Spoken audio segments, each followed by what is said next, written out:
The treehouse. Who doesn't have fond memories of a treehouse from their childhood? It seems that youth and escaping reality in the secure, secluded branches of a sturdy tree go hand in hand. While the tree houses of our past seem to weather with time, one Pittsburgh homeowner created her own adult-sized version of a treehouse that will surely weather any storm. "I didn't want a house that looked like it was just plopped down on a piece of property," says the homeowner, Brenda, of her arts and crafts style home. "We're surrounded by 15 acres that aren't manicured or fussy. It's just beautiful nature allowing us to enjoy it." So Brenda decided to use large trees, cherry, white oak, and maple, cut from her own property to resurface again in her home as cabinetry, flooring, and moldings. The house the trees built. The foundation of Brenda's home truly is the custom woodworking that was all created from timber cut from the property. Maple, white oak, and cherry trees were all harvested by one man that came to saw down the trees, haul the logs to the barn, and then begin the painstaking project of cutting them into pieces. After 4 months of drying, the wood went into a kiln before landing in a mill shop where it was prepared for indoor use. Because Brenda used wood from her property, it vastly cut down on the environmental impact of the project. Her woodwork and cabinetry wasn't manufactured in a large factory, and it didn't have to be shipped across the United States. Most of the work was completed on site. Orrin Masick of Masick Custom Woodworking and Contracting LLC was brought in for the vast undertaking of transforming this wood into a work of art.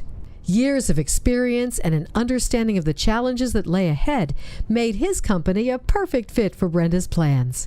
With tapered columns and exquisite custom cabinetry, the mission-style front entrance could easily double as a family room. Brenda was tired of 2-story grand entrances that looked pretty but made people feel like they needed to take off their shoes. She wanted to swing open her front door to a fireplace and window seats. "When her house was under construction, I just sat there and sketched out this design," explains Orrin. "Brenda gave me the freedom to run with my plan and create what you see. Many of the cabinets were Amish built, but the wood all originated from the property." Uninterrupted entertaining. Sectioned into separate seating areas, the expansive great room was designed with lots of entertaining in mind. "There is no space within the room that is larger than a couch and a couple of chairs," Brenda points out. "You don't feel like you're in a cavernous space," which was intentional. The backlit stained glass bar was rescued from a Victorian home that was being torn down. Much like in a Frank Lloyd Wright design, the space is a continuum that allows your eye to follow an uninterrupted line from one room to the next. The windows are actual doors, with some opening 16 feet to make you feel like you're part of the setting. "This is an arts and crafts style house on steroids," she laughs. Brenda wanted the dining room and great room to be separate, but to also feel like one big room.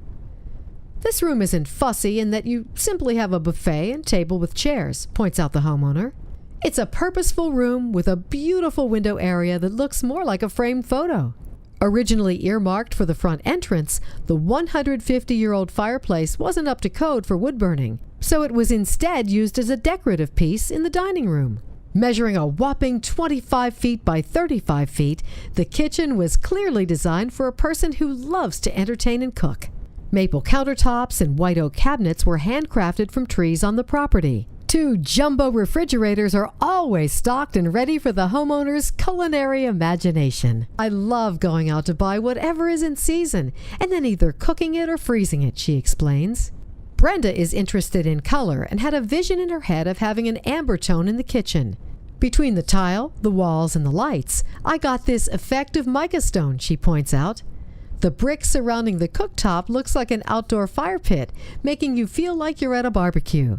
As large as it is, the room is completely functional with preparation in one area and eating in another. Secluded retreat. When Brenda first sat down to draw her house on graph paper, everything started with the far corner of what would become her master bathroom.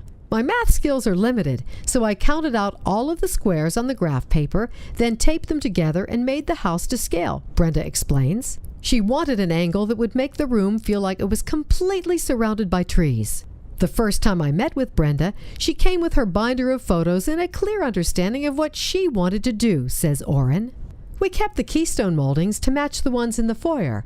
I also incorporated cabinetry under the tub.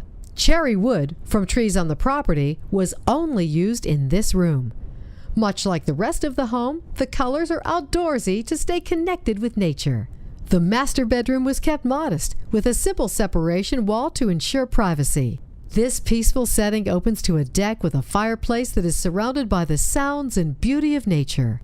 With deer roaming through the backyard and a bird's eye view of the pond below, it almost feels like you've landed at a posh campsite rather than a house in the suburbs.